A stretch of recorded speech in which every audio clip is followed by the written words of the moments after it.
Hey everyone, welcome back to Speak English Out Loud, your place to learn real English through real conversations. I'm Maya. And I'm Tom. Maya, I have to tell you something that happened to me this week that I'm not proud of. Already? We're 30 seconds in, Tom. I know. Okay, so I was scrolling through Instagram, which is already a mistake, and I saw a photo of an old classmate. We graduated at the same time, and now he runs his own company, has a beautiful apartment in London, and apparently just got back from a holiday in Japan. Right. And I looked at that photo for maybe 3 minutes. And in those 3 minutes, I had a full crisis. I thought, what have I done with my life? Am I behind? Have I wasted time? If he's winning at life and I'm losing, am I failing? All of that in 3 minutes from one photo? From one photo. And then I put down the phone and felt terrible for the rest of the morning for no real reason, because nothing in my life actually changed. Everything was exactly the same as before I saw that photo. Except your mood. Except my mood, which was now in the basement. Tom, welcome to today's episode, because that feeling, that specific kind of feeling that lives in the gap between your life and someone else's highlight reel, is exactly what we are talking about today. Comparison, the habit of measuring your insides against other people's outsides and asking yourself, why aren't I further along? And it's not just about Instagram. It's your colleague who got promoted, your friend who seems confident in English while you are still nervous, your sibling who seems to have everything figured out, your classmate from 10 years ago who is apparently in Japan right now. With a company and an apartment. Yes, we are going to talk about why comparison feels so natural, what it actually does to you, and most importantly, how to stop letting it run your life. Quick note before we begin. This is a B1 intermediate level episode. If some words are new to you, stay with us. New words are not a problem. They are the whole point. And if this episode is useful, please like and subscribe. It genuinely helps other learners find us. Every single subscription matters to this podcast. Also, leave us a comment after you listen. Tell us, who do you compare yourself to most? A real person? A person online? A younger version of yourself? We want to know. And stay for the word tour at the end, where we go through today's key vocabulary slowly and with examples, so the words stick. Okay, let's start where it really begins. Why do we compare ourselves to other people at all? Because I don't think it's just a bad habit. I think it goes deeper than that. It does, and I think the first thing to understand is comparison is not new. It is ancient. Our brains were doing this long before Instagram existed. How so? Think about early humans. Survival depended on your position in a group. If you were falling behind the others, less strong, less skilled, less respected, that was genuinely dangerous. Being below the group meant less food, less protection, possibly no future. So the brain learned to watch other people very carefully, to constantly scan, am I keeping up? Am I doing okay compared to the group? Yes, the brain built a comparison machine for survival, and that machine still runs today. Except now, instead of scanning for physical danger, it scans Instagram and LinkedIn and family dinners and school reunions. And it asks the same ancient question, am I keeping up? But now the group is everyone on the internet, which is about 4 billion people. Right, so the machine that used to compare you to the 30 people in your village is now comparing you to every person on the planet who owns a phone. It was never designed for that. It's completely overwhelmed. And it always finds someone doing better. Always. No matter how well you are doing, there is someone taller, richer, more fluent, more successful, more confident, more whatever it is you wish you had more of. So the machine never stops telling you, you're behind, you're not enough, keep up. And the second reason comparison feels so natural, and this is the sneaky one, is that it disguises itself as motivation. Say more. When you see someone else doing something impressive, there is a version of that feeling that is actually useful. It says, look what's possible. That could be a direction for me. That inspires me. That's healthy comparison. Inspiration.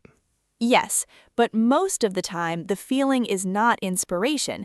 It is a quiet voice that says, look how much better they are than you. Look how far behind you are. Look at what you haven't done.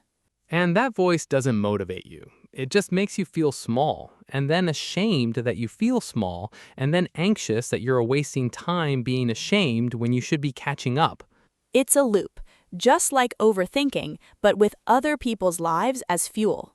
So, what does constant comparison actually cost you? Because I want to be specific about this, not just it makes you feel bad. Let's talk about what it actually takes away. Cost number one, it steals your present. Yes, when you are in comparison mode, you are never fully where you are. You're always measuring your current moment against someone else's highlight, and that means you are never really in your own life. I had a moment last year that still makes me cringe. I was at a dinner with close friends, people I love, a nice restaurant, good food, and I spent 20 minutes scrolling through LinkedIn under the table because I'd seen something about someone's promotion earlier in the day and I couldn't let it go. 20 minutes. 20 minutes of a dinner I will never get back, with people I care about, gone into the comparison loop. And that's what it does. It doesn't steal big dramatic moments, it steals small ordinary ones. The coffee you barely tasted because you were comparing your career to someone else's. The walk you didn't notice because you were replaying a conversation about someone else's success. Cost number two, it distorts your lens completely. What do you mean by lens? I mean, how you see your own life. When you compare constantly, you stop being able to see your own progress because you're always measuring against someone else's progress. And that scale is completely wrong for you. It's like measuring the temperature outside in miles. The unit makes no sense for what you are trying to measure. Exactly. Your journey is not the same distance as someone else's journey. Your starting point was different. Your resources were different. Your context is different. Your definition of a good life might be completely different. And yet, the comparison machine treats everyone as if they are running the same race on the same track. And that is genuinely unfair to you. To measure your chapter 3 against someone else's chapter 20, to compare your quiet beginning with someone else's loud peak, you are not seeing their full story. You are seeing their best photo. Cost number three, it kills creativity and risk. This one I felt very personally. Tell us. When I first started thinking about this podcast, I spent weeks looking at other language podcasts that already existed. Big ones, professional ones, perfectly produced ones with thousands of listeners. And instead of thinking, great, there is an audience for this, I thought I could never be that good.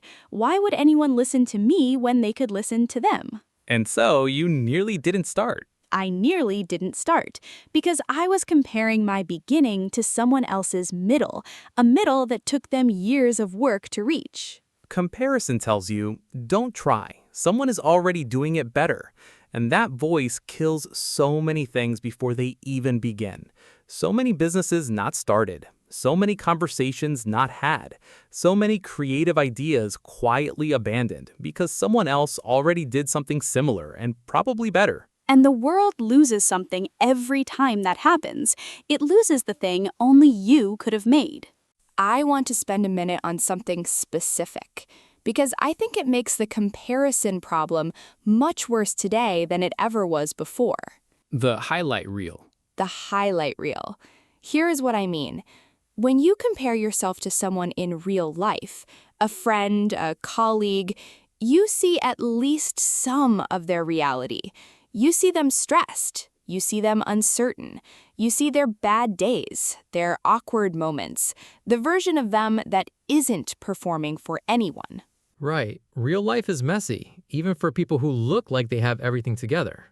But on social media, and even in professional contexts like LinkedIn, people only post the good parts, the promotion, not the months of self-doubt before it, the holiday in Japan, not the credit card debt to pay for it, the confident English speech, not the 100 hours of nervous practice before it. So you're comparing your full life, every boring, uncertain, struggling, imperfect part of it, against the highly selected, carefully edited version of someone else's best moments. That comparison is not fair to you. It was never fair to you. You are looking at a film trailer and assuming that is what the whole film looks like. And here's something I want you to remember, because I think it is one of the most important things about this topic. The people whose lives look perfect online are also comparing themselves to someone. The person you envy has their own person they envy. No one is standing at the top of the comparison ladder, feeling satisfied, because the ladder has no top. The ladder has no top. I like that. And if you are always climbing it, you will always be below something. That's the design, not because life is unfair, but because comparison, by definition, always finds something higher. Okay, the part we have been building toward. What do you actually do? And I want to say, these tools won't make you immune to comparison. You will still feel it, but they give you something real to do with it. Tool number 1. Compete with yesterday's version of yourself. This is the single most important shift I have made personally. Stop asking, am I ahead of that person? Start asking, am I ahead of who I was last month? Last year? Because that comparison is actually useful information, and it is the only comparison where you have all the context. You know your starting point. You know your obstacles. You know what your progress actually costs you. When I compare my English now to my English 2 years ago, I can see real improvement. When I compare my English to a native speaker's, I feel like I have failed. One of those comparisons helps me. One destroys me. Choose the one that helps you. Tool number 2. Ask what you are not seeing. When you feel the comparisons thing, when you see something that makes you feel behind, stop and ask, what am I not seeing in this picture? The years of work, the failed attempts, the difficult relationships, the private struggles, the things they gave up to get there, the stress behind the smile. This is not about making yourself feel better by imagining other people's problems. It's about having an honest picture, because you are always making decisions with incomplete information. No one shows you the full picture. You owe it to yourself to remember that. Tool number 3. Use comparison as a compass, not a verdict. A compass tells you a direction. A verdict tells you whether you passed or failed.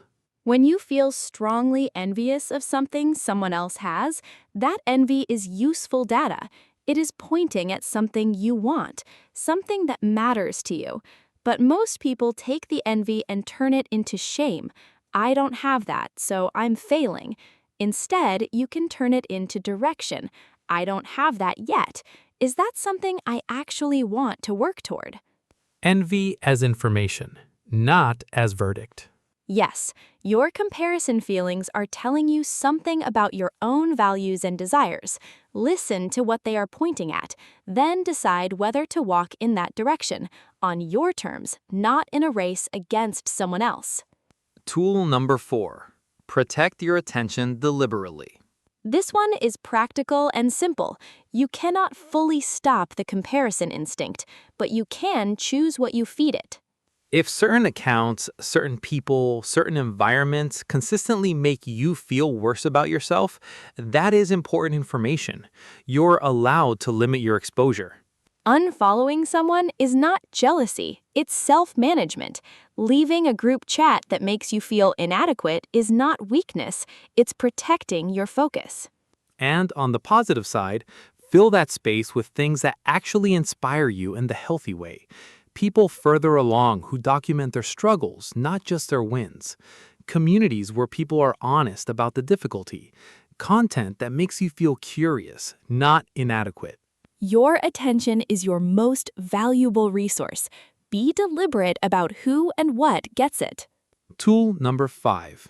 Build a life you actually want, not one that looks good in a comparison. This is the biggest one and the hardest.